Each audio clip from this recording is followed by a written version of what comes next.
Hello, and wherever you are, I hope you're well. My name is Robin Da Vinci. I've been around for a while. I like to call myself the money lady. And today I'm going to talk about the price of integrity and really the price of having money integrity. And it goes back to the beginning of time. Since humans have been trading things to have other things, we have tested our integrity throughout history. And you can go as far back as you want. And for those of you who want to go back as far as Adam and Eve, there was always something in the way of integrity. That apple on the tree, the early ancient times, and their inability to distinguish between losing and having integrity. One of the things about money is that it makes you, at least temporarily, feel like you are winning. And so it gets in the way, the adrenaline of having money gets in the way of the integrity of having money. So let's face it, you're not supposed to steal. There is, for those who believe, a law in religion that says thou shalt not steal, and there are laws on the books of every city, state, county, and government that says thou shalt not steal. But somehow we always say, well, this is only me doing it. I'll pay it back. I'll make sure it doesn't happen. I will fix this if I've done something wrong. And that's how two people at a church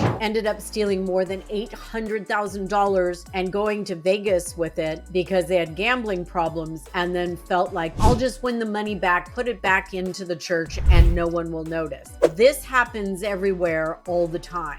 But if you are living with integrity, you won't do that. So integrity, the definition of integrity is what you do when nobody's looking. It is very easy to sneak around with the subject of money, and sneak around when you're in charge of money, and sneak around and not tell your spouse about what you're spending, or your children get allowance and they don't tell you. It goes down to the very basics, and it goes back as far as you can ever know. There is no time in history where people have not dropped integrity for money and valuables and items. And so the world we're living in right now lacks integrity. It happens with campaign finance. Now let's just look at this as far as a money manager like I am. So someone comes to you and they'll say, I will give you $150,000 if you will turn a blind eye to something I'm doing, or you will vote the way I need you to vote, or my job is on the line and so are these people's jobs on the line. And if you vote for this or you do this and I give you the money, can you guarantee me that I'll have what I want?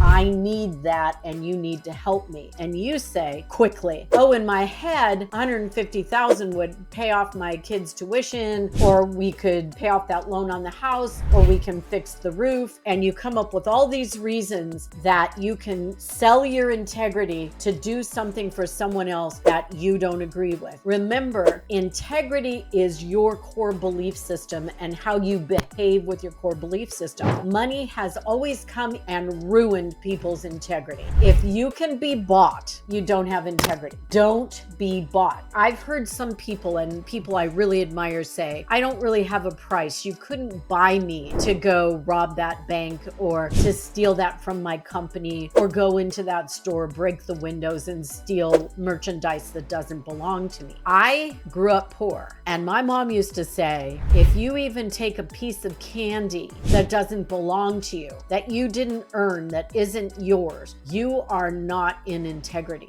So remember, money causes us to be out of integrity sometimes, and we have to pull that in. So what you have to determine, sort of at a very young age, you guys don't have a price. Your friends cannot convince you to commit crime where there's a monetary value or a merchandise value, or to harm someone else, or to get back at someone else. You have to determine at a young age that you can't be bought. And if you can't be bought, believe it or not, you will handle your money so much better, because you will know the money you're working with, the money you're handling is yours, that you have earned fair and square, and that it was yours. If you start doing that, oh, I deserve more, I deserve this, I deserve that, I'm going to spend that or buy buy that or do that because I deserve it and I work hard. But it isn't something that you're paying for yourself, or someone is buying your friendship or buying your vote or buying your loyalty. You're not in integrity with your money. Because honestly, most people are pretty generous with other stuff. They'll give food to you, they'll cook for you, they'll help pick up a child from school, they'll daycare on a weekend, they'll drive somewhere to help a friend, they'll put up a fence next door to help someone, they'll plant flowers, they'll do things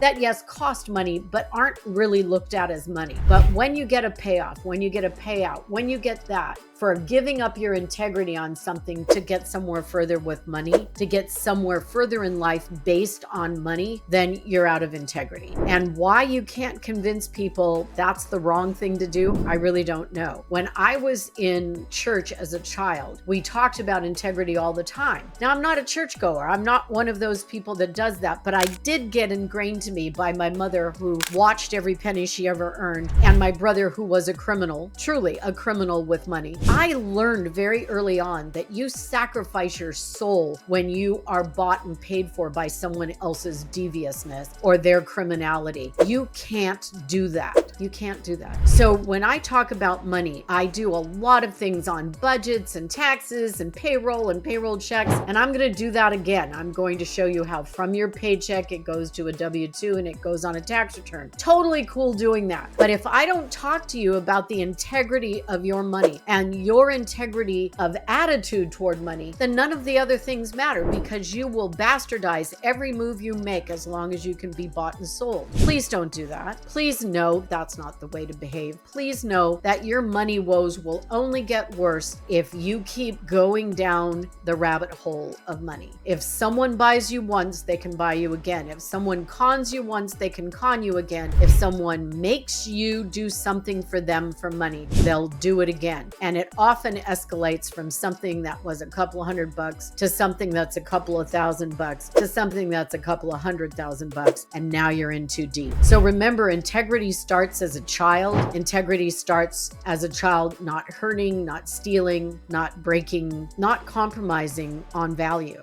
And it goes into teenage years, and then it goes into your 20s, and then it follows you. And I want to stop that. So when I teach about money, and I teach the basics about money all the time. I talk about integrity first, because if you don't have integrity about money, it'll never work for you. And all the things I would teach won't matter. So thanks for listening. Remember, integrity comes first. You'll do much better with money if you follow that rule. Thanks for listening. Like and subscribe, and I'll see you soon.